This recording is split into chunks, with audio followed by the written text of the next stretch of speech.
Howdy, everyone, and welcome to Dear Jill. Did you get it? For those of you just listening, I'm in double denim, so I'm feeling a bit, Yeehaw. a bit cowgirl, a bit Shania. I'm not. Okay, Emma's not. Hello, welcome. Here we are at our podcast yet again, and it's the space that's for you. It's the podcast where you get to call in and you get to talk to us about what's on your mind, and hopefully we try and help, don't we, Emma? We try. We do try. And we're not always right. And this is the thing. It's really important for us to say here, we don't think we've got the answers. We just have a thought. We just have an opinion. And it may be that even by listening to us, you think that's absolutely the thing I'm not going to do. But it helps you solve your problem anyway. And I just think sometimes just getting it all out into the open just makes things much clearer. It does. What do you think? It's helped many. It's helped me. It's helped Sophie behind the camera. We've had everyone on the podcast. Yeah, definitely. So I've had a busy week. Good. Last week, yeah. I started and finished a new job, so it was very short. What's really interesting sometimes when I do jobs, especially small ones like this, is if I'm just doing one episode of a season, essentially when you come in to just do one episode, you feel very much like the new girl. Okay. And the way this one in particular was filmed was, even though I'm going to be in episode 1 of the new season, they were filming episode 1 at the end. So they'd been together for about 6.5 weeks, and they were in the last about week and a half of their whole series. And then little old me comes in. And it's just always really, it's such an interesting feeling in my job to, it's like being the new girl at school. You walk into that new class, you don't know anyone. Or maybe you do know like someone from somewhere else, or I might have, known someone socially, but I'm learning all these new names and I'm coming into this new dynamic. And it's like, it's quite nerve-wracking, It feels really like sort of newborn baby stuff. You're like, okay, right. And the character that I was playing was really, really dominant character. Okay. And very vivacious. So not only do you have to go in and be new person, new energy, new dynamic, but you also have to look quite dominant and be really confident with that. I mean, I know everyone's going, that's acting, Jill. Yes, I am aware. But yeah, it's just, it almost never gets any easier. And whenever it's finished and it's done, I'm always so happy to have been put back in that position for a couple of reasons. One of them is that I always think you should do things that scare you. Mm-hmm. I think that's really important. You hear people say that a lot, but I just don't think after you get to a certain age, you do many things that scare you. I think it's always good to be put in a situation where like, you do have to reach out and ask a lot of questions because you don't know the setup or how things are going. And it's like, it gives you a sort of sense of real humility. And also it's a great reminder for me when I am on programs, maybe on a regular basis, and new people come in, it's a great reminder for me to go, yeah, remember, that's the feeling that this person's got. So you have to make sure that they always feel really welcome and really relaxed and really part of the team. So yeah, it's just always lovely to know that no matter how old I get, I'm always going to be able to experience that feeling of new girl. And I'm really grateful for that. Do you get to experience that much? Yes. I think in the job that we do, Mm-hmm. I have this thing where I'll say to my boyfriend or whatever, I feel really small today. And he's like, no, you've got to be big today. So whether it's a facade, whether it's, that's acting, Emma. You've got to go in and be like, I feel this small, but I'm going to have to act big because I'm in this situation. And I suppose that is just, going into a new zone that you're not familiar with. Yeah. So I can 100% absolutely. Yeah. I feel small sometimes. And then you have such like gratitude for then the people that make you feel really nice that day and make you feel really welcome, because they don't know you're feeling like that. Maybe they're guessing, maybe they're not thinking you are, maybe they're completely convinced by your bravado and mine. Hey, everybody. Yeah. But really inside you're like, oh God, I feel so frightened and small. So yeah, I think it's a really lovely reminder of just that newness and that feeling of just being quite raw and quite open to all of the elements. And it's almost like it's like you're on high alert. Like, so I'm on set and everybody's new. Everyone who's asking me a question, the guy who's giving me the prop and the director and the actors, every single person is a new face and a new energy. And it's like you're firing on all cylinders because you just can't not. The only other opportunity would be to run away. And you can't do that. Like, where's Jill gone? I don't know. She just left. That must be quite hard though, because again, you have to act and be the person that was dominant, but maybe you're feeling really small. So how do you what's some steps that you do to make yourself feel big? Yeah, I think that would be when a technique steps in. So whatever job anyone's got who's listening, that would be when, like you say, you'd go, my energy feels small, but I know that I'm going to have to put this person's energy onto me and act through it. So yeah, you just kind of say to yourself, this is the character. This has to be done. And actually, it would almost be more toe curling if you didn't just go for it. Because then you're going to have to do it again. And then the director's going to be like, you can tell when a director's like, could you just do that again? But we just need it to be a bit bigger. We just need. So my approach, because I was made to feel so welcome as well, though, my approach was just go big. And then if they need you to take it down, it's much easier to pull back than it is to give more. Okay. So I was trying to be just brave and just be like, just do it. And also, all of the people on set with me, the actors, they're doing such good things. It's hard for me not to be inspired by what they're giving me, because I'm watching them thinking, oh, that's so good, or that reaction's so funny. I really have to step up and kind of give them what they need here. But with them already having that gelled chemistry, so they know what's coming, and you feel like an outsider? Or do you not when it says action?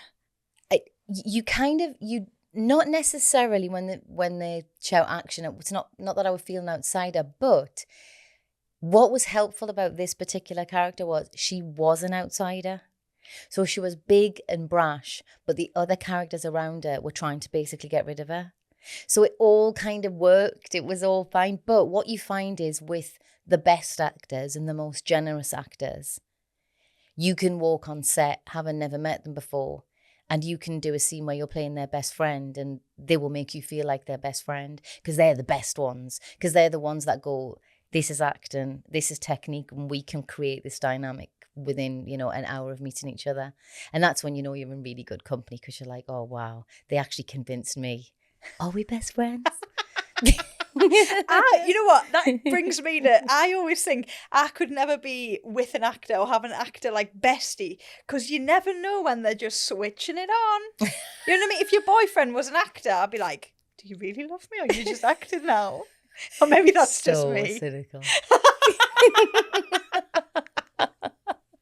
Anyway, I still can't believe that you're in episode 1 in the film that last. I wouldn't know if I was Arthur or Martha.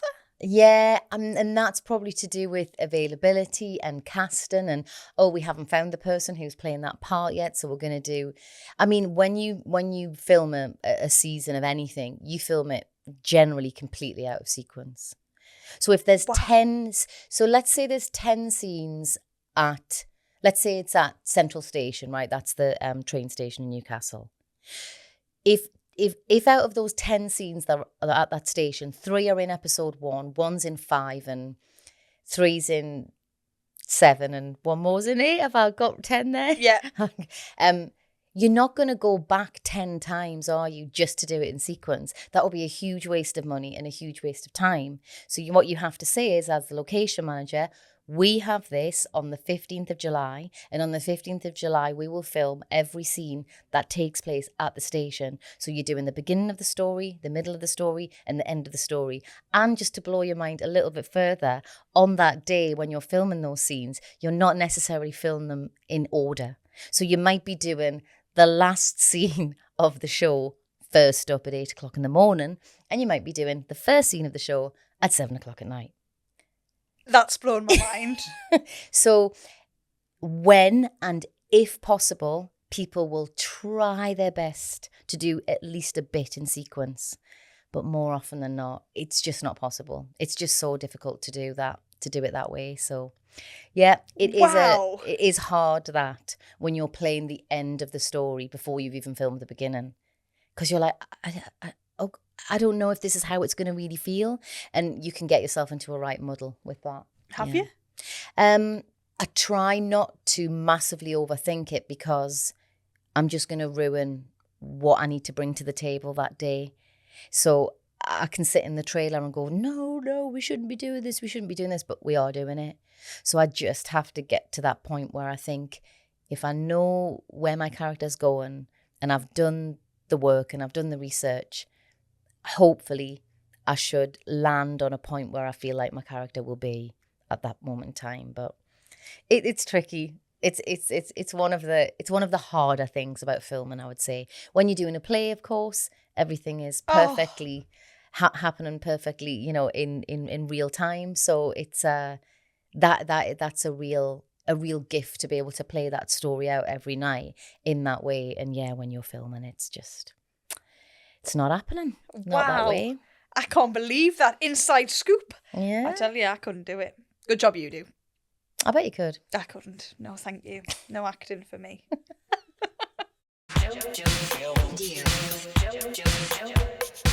Our first voice note is from Amber, who's been voiced by somebody else. Dear Jill, my name is Amber. Me and my partner have been together 6 years. We have one child and a lovely life. Recently, I've been finding myself getting upset because he doesn't seem bothered with marriage. This is something I was very clear about when we started dating, and my partner has said he wants this too. We've even started planning what it would look like. Since having our child, though, it seems like he's less bothered. And he's recently said he's not sure, that it makes him nervous and he's in no rush. Both 40, and although getting married at any age is, of course, fine, I genuinely thought I'd be married by now. It really upsets me that he doesn't seem to want to marry me. And I feel almost stuck because I love him and we have a family, but this is really important to me. Just don't know what to do. I can see how that would be really important to you. And especially now you have a child, I can see why, marriage would be something that you absolutely wanted to do. And I know it's not important to everyone. And I have no particular feelings either way myself about that. But I think the fact that you have talked about it already, and it was something that you planned to do, and then now it's something that might not be on the cards, I think that must be really confusing for you. I can only think that the only way forward with this is that you have to have a very, very frank conversation with your partner about the reasons why it scares him, about why he's reticent to do it, whereas in the past he seemed pretty up for it. And I think only then, when you understand how he feels, can you then make a decision about whether it's important for you as a couple to get married or not. I think if somebody isn't being completely open about the whys of the way they feel, I think it's very, very easy to jump to conclusions in your head. It's very easy to make things up. Well, it must be this and it must be that and that must mean this. And I think that's really dangerous. So I think you have to just sit down with your partner and you just have to say, okay, this is not going to be an argument. We're not going to fall out over this. This has got to be a sense of understanding between us. I really want to understand why it scares you. And then once he's told you why, you can then also say, and this is why it's important to me, or this is why I want it. And then, as with all relationships, you somehow come to a decision and a compromise that works for both of you. But I think you got to find out the reasons why first. People do change. People, the things that I thought that I wanted or needed when I was 20 are absolutely not the same as the way I feel now. So people are allowed to change their minds. I just think that when you're with somebody and you're in a serious relationship, you deserve to know why they've changed their mind, and that can only ever give you a better understanding of someone. What do you think, Emma? What I was going to say was maybe she's putting a bit of pressure on him to, like, make the first move and get down on one knee. Mm-hmm. Maybe she should do it. But then I'm thinking there's an issue, obviously, of why this happened in the first place. And that could just be people get scared of commitment. They do. But the one thing that I think I know from life experience is there is no greater commitment than a child. If you have a child with someone, believe me, you are committed, whether you like it or not, and whether you stay together or not. That is a lifelong commitment. So to me, they've done the biggest commitment, which I think that's what's probably confusing Amber. It's a bit like, in retrospect, like, it seemed all right before. Now we've got a child, huge responsibility. So what's changed? So yeah, I think get to the nub of it before you get down on one knee. Our next voice note is from Dan. Dear Jill, I started a new job in June. Then in July, I lost my dad. Just before that, in April, I was forced to move out of my apartment. And because I was distracted, I got scammed out of some money. On top of this, I was also supposed to be getting married. And I want to say all this happening at once and one after another. Maybe the reason I'm not feeling like doing anything. How do I manage these life-changing events? Like, right now I feel flat and not enthusiastic at all about it. Like, what's wrong with me? It sounds silly. I'm sorry. Oh, it doesn't sound silly, Dan, and there's nothing wrong with you. You've had some, like, huge life-changing events, and when we suffer big losses, they feel like a huge chasm, like, opens up in your life, and you're just like, right, well, nothing feels the same anymore. This is weird. It's like you're changed as a person. So it sounds to me like you've just had quite a few big things happening to you. And it may be that you just need to say to your partner, I think I might need a bit of time to process and work through this loss, because what I don't want to do is feel guilty and shameful about not feeling as excited as I feel like I should do getting married. But it's not because you don't want to. It's because you need to deal with something else. Sometimes that's just the way it is, like time in life. Do you know what? Even just being able to be that honest and say those things might actually make you feel better. I think it's what's so weird about these big life events is we not only feel how we feel about them, but we feel sometimes very secretive and ashamed about the feelings. And sometimes you just got to say, right, okay, cards on the table. I feel so numb and so flat that I feel like even if you put a gazillion quid in front of me right now, I go, okay. And that's not your fault. That's your body going, oh, this is a massive shock. And I don't know, I'm supposed to be feeling happy and I'm supposed to be feeling sad. So instead of feeling any of these things, I'm just going to be numb. I'm just going to stay really stuck, and I'm just going to stay in this really numb place. And then I won't hurt anyone, and then I won't hurt myself, and then I won't lose control. And you just got to allow yourself to surrender to the feelings. Be honest with your partner, be honest with your friends, be honest with everyone, and you'll start to sort of thaw out a little bit and hope the numbness will clear, because the shame won't be blocking your feelings. But it's a lot. It's a lot to be contending with all at the same time. So I do not blame you for just sort of slightly shutting down. But it's really important, I think, in these times to communicate with your loved ones, because they will make things up in their own heads, because we all do, about why somebody feels the way they feel, and it might very well be the wrong thing. So you need to just say, right, this is where my head's at. This is how I'm feeling. So no one has to guess. It's horrible walking through life having to guess about what someone's feeling or thinking. So, yeah, it's a tough one. Have you ever felt like that, Emma? Have you ever felt like you sort of shut down almost because there's been too much to feel? I think I have. This is coming to a friend, a close friend, who said is doing what you said of he's just not giving himself time to feel. Yes.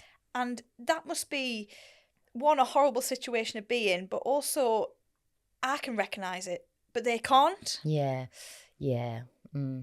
That's really hard. So, I mean, when somebody is just constantly like, I'm doing this to maybe get their mind off it, or I haven't had time to process that grief to that grief to that grief, like, how would you approach that with a friend?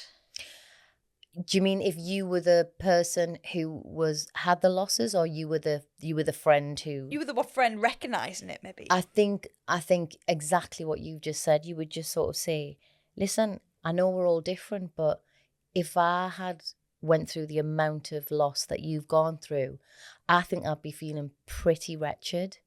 And I'm not telling you how to feel, but is there something like that you're not able to bring to the table that you want to? Or can you talk to me about it? I think you've just got to give them the invite to say, you can bring your horrible, wretched, maybe shameful, maybe guilty feelings to me. I'm not going to judge them. Because some people might say, I'm scared.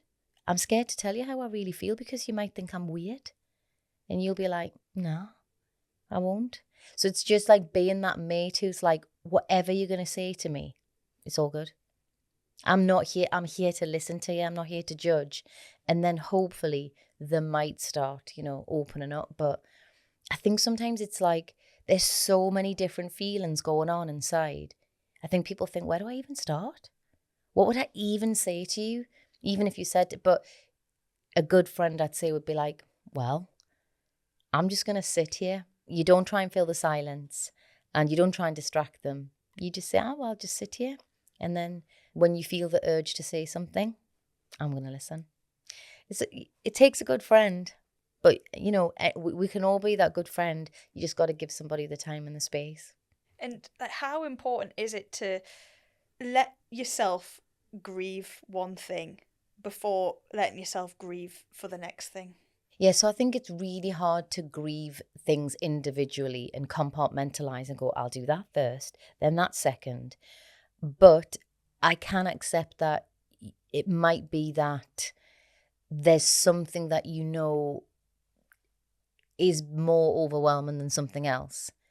You might have lost someone, and you might have lost a job, and you might think, I need to think about my loved one before I can deal with the job. Or you might just, there's a woman who, I look up to a lot and who I learned a lot from, called Donna Lancaster. And, loss is loss. It's not, there's not a hierarchy. And some people react to certain losses in different ways. So I think you just got to first accept, I feel like I have lost something. I feel different. I feel like life will never be the same because X has happened, because X is not here anymore, or I don't have X anymore. And once you can just accept that, because a lot of the pain of loss is about resisting it. No, it can't be right. I can't have lost that job. That relationship can't, because that was supposed to be the love of my life. I was supposed to be with that person forever. So that can't be true.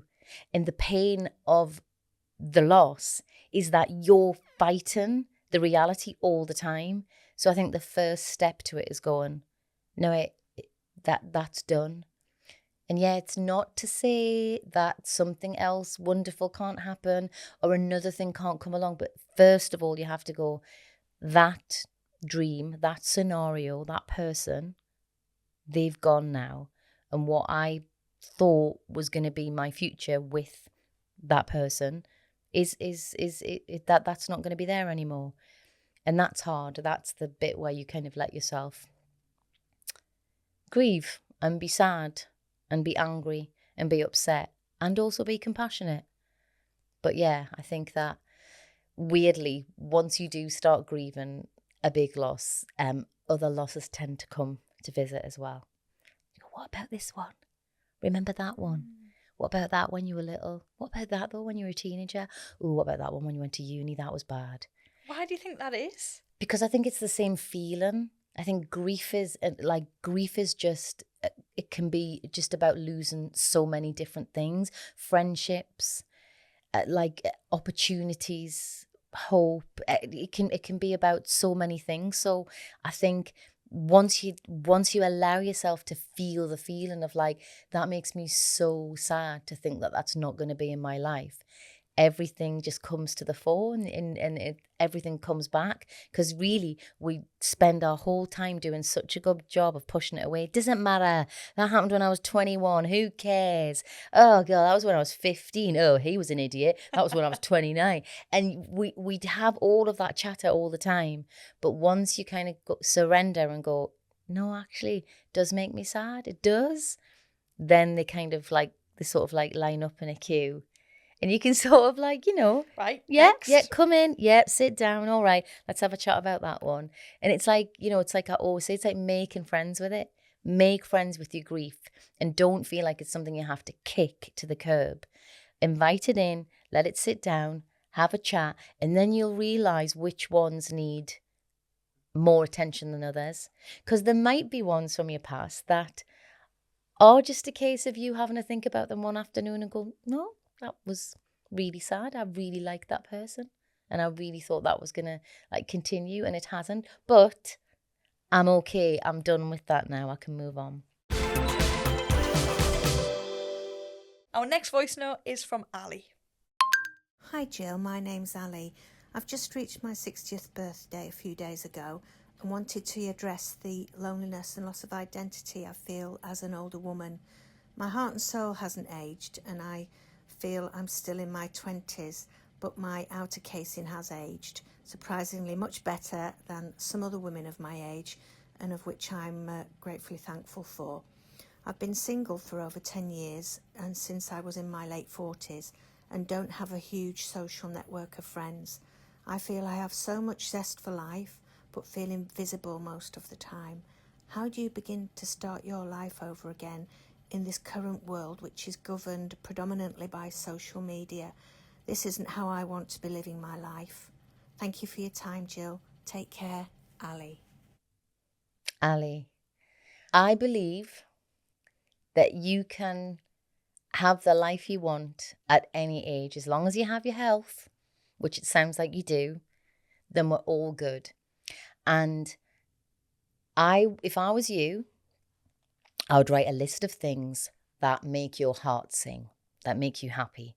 What does Ali love to do? What does Ali like when you hear something or you see something on television? What makes you excited? And once you've written down that list, and there might be tons of stuff on that list, have a look at any of it that you think you could go, right, do I want to be an observer of that thing, or do I want to be a partaker of it? And then you get the list and you think, right, I want to be a partaker of these 10 things on the list. And then you start looking for classes, or then you start looking for ways to partake in it. Then you start reaching out to other people who might also have that interest. Life is all about reaching out to different people and connecting in different ways. And if you've still got that zest for life that you talked about, then you can go out and you can meet all of these different people, and they will and have shared interests. That's kind of what's more important. Sometimes social media, I think one of the reasons why it can be a bit confusing is you just see that there's like thousands and thousands of people out there, and it seems like there's any amount of like ways to connect.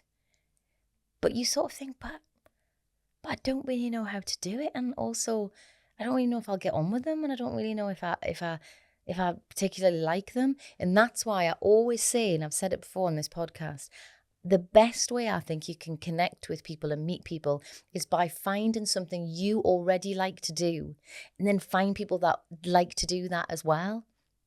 Some of the classes that I go to now have women in them that range from 25, 30, all the way up to women in their 60s. And we're all doing the same thing.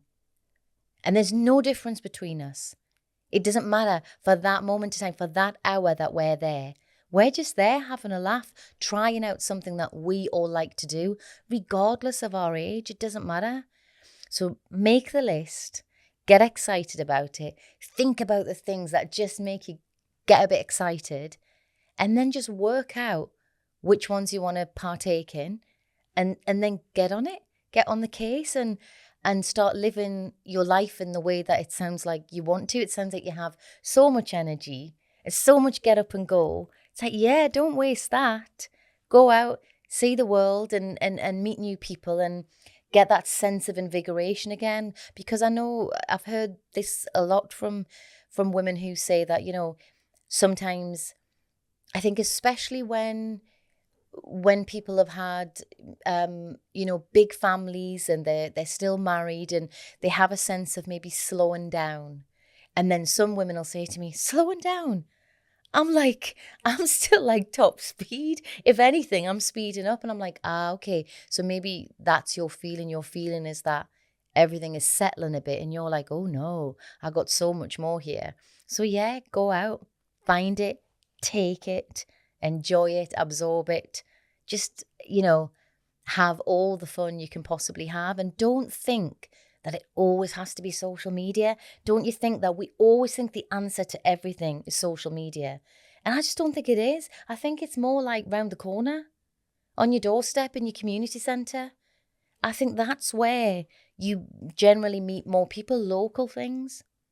I think it's interesting how Ali says, I hit an age and then I've seen this happen. Like, I feel like, especially with women, we're going to hit that age and then we expect something to like happen. You know what I mean? Like, you say you're going to be hitting 50 soon. Like, does 50 scare you? Or is it just like, that's just a number, I keep doing what I do?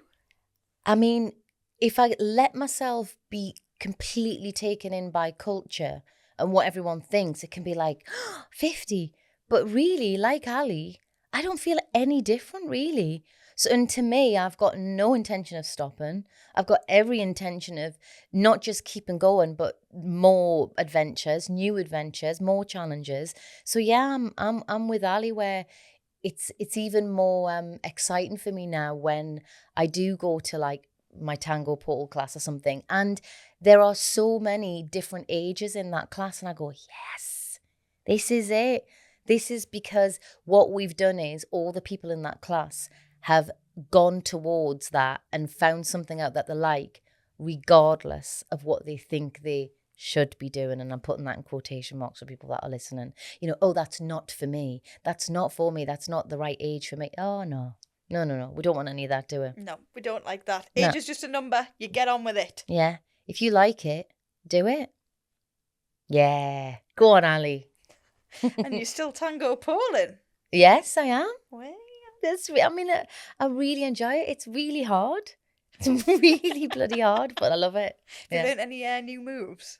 Well, we were doing this one last week where I'm going to try and describe it as best I can. So when you spin, if you imagine you take your leg in the direction that you would like to spin, so you get the momentum. But at some spins, you would be spinning outward.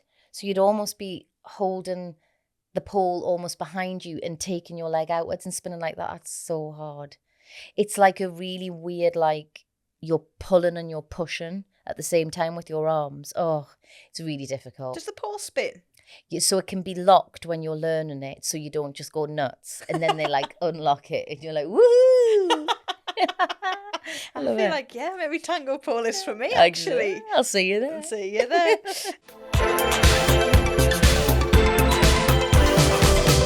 You know what? Just to reiterate the stuff that we're talking about with Ali, just for anyone out there, if you're 20, 30, 40, 50, 60, really, really like move towards the thing that moves you. Keep going towards that. Don't let anybody or anything tell you, I'm too young, I'm too old, I'm too this, whatever your thoughts are, I'm too this or that. Just move towards the thing that you think would be enjoyable, and you will be amazed, because what you'll find is that other people there have also done the same thing, and you'll be like, oh, turns out we're all the same, and we're all nervous and we're all really scared, but we're here now and we're just going to have fun. Well, thank you very much, guys. I've loved listening to you all today, and I'll be back here next week.